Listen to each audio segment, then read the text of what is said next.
Hi, it's Coach Donnay here.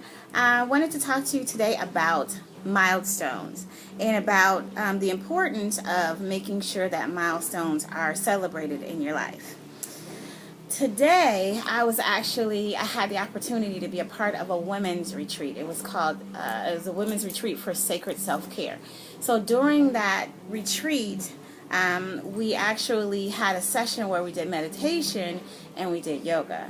Now, a few things happened from that meditation. They can't see you, Laura. A few things happened from that meditation. The first thing is I saw colors today. And I've been meditating for a very long time. I've been practicing yoga for a long time. At least 5, maybe 6 years now straight. And maybe about 10 years overall that I've been practicing yoga. And I've always practiced it either at home or I've practiced it in an environment that was related to Christian principles. So it was never a thing that it was strictly just raw yoga. So today was my second experience in the time that I've been practicing with raw yoga, but in this context, it was the first time. And I've been in places before where where they've had the meditations and we've sunk deeper and the colors have come up, and I've never been able to actually see the colors that the instructor said that we should be able to call into our reality in terms of our meditative state. But today, I actually saw every color. And why is that exciting to me? Because I actually realized that I am in a different place and more open to receive different things in my mental and my spiritual life because of my practices that I've done thus far. And that helped me to realize that I have a better connection with God on a different level than I ever understood that I had.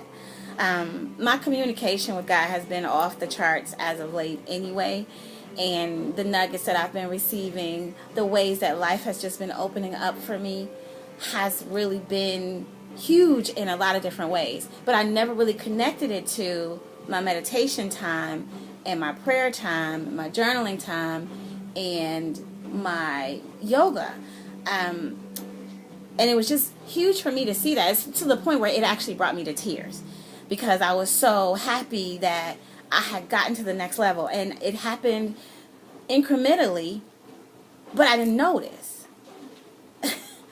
And so what I'm realizing with this, this is place today is a stopping point for me to look back at all the places that I've been and see progress. I liken it to losing weight. You know how you lose weight, you want to lose weight, you set this goal of, I want to lose 25 pounds in the next 5 months, or 25 pounds in the next 4.5 months, 4 months.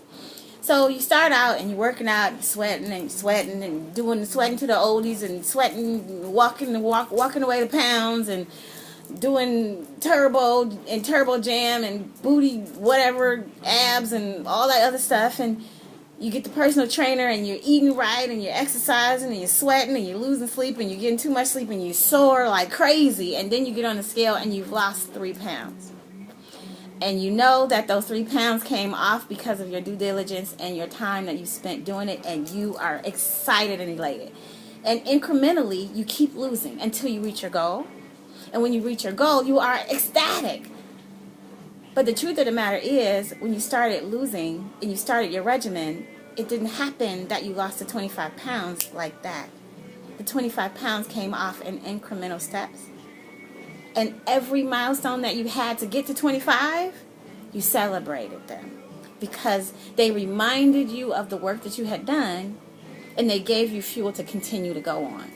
So that is why we need to celebrate every milestone that we have. Every place that you've been, that you've had a milestone, that you haven't celebrated it, you need to take take 3 minutes whenever you remember it to just celebrate. Because it's important for you to remember those things, hold on to those victories, and keep it moving. Because they actually really and truly do give you fuel for the fire to keep going. I want you to make sure that you remember every milestone that you have, to write it down in your journal. Because, and I don't talk about journaling very much during these times, but I want you to just kind of get a little nugget. According to the parable of the sower, we only keep 25% of what we get in word, in inspiration, and around us. Because a part of it gets eaten up by the cares of this world. A part of it gets stolen just immediately, because it's not something that is kept by us. It's something that's immediately taken from us. And then the other part that goes in doesn't actually go in the fertile ground and stay. It gets choked out because the ground is not very fertile. So that 25% that you get and you keep, it actually makes a difference in your world. That's where your milestones need to go. That's why you need to journal. Because in that time, you absolutely get to look back and see all the places that God has brought you through. All the places that God has made one place step to the other place, step to the other place. And you get to keep hold of your milestones. So journal, because that's important. I am actually now closing out my day with 2 very special people in my life, and I'm going to give them their time, so I will talk to you later. Remember, life in 4G is living in God, living in gratitude, living in your unapologetic greatness, and living a life of giving. Remember to track your milestones. They will be the fortification for your life.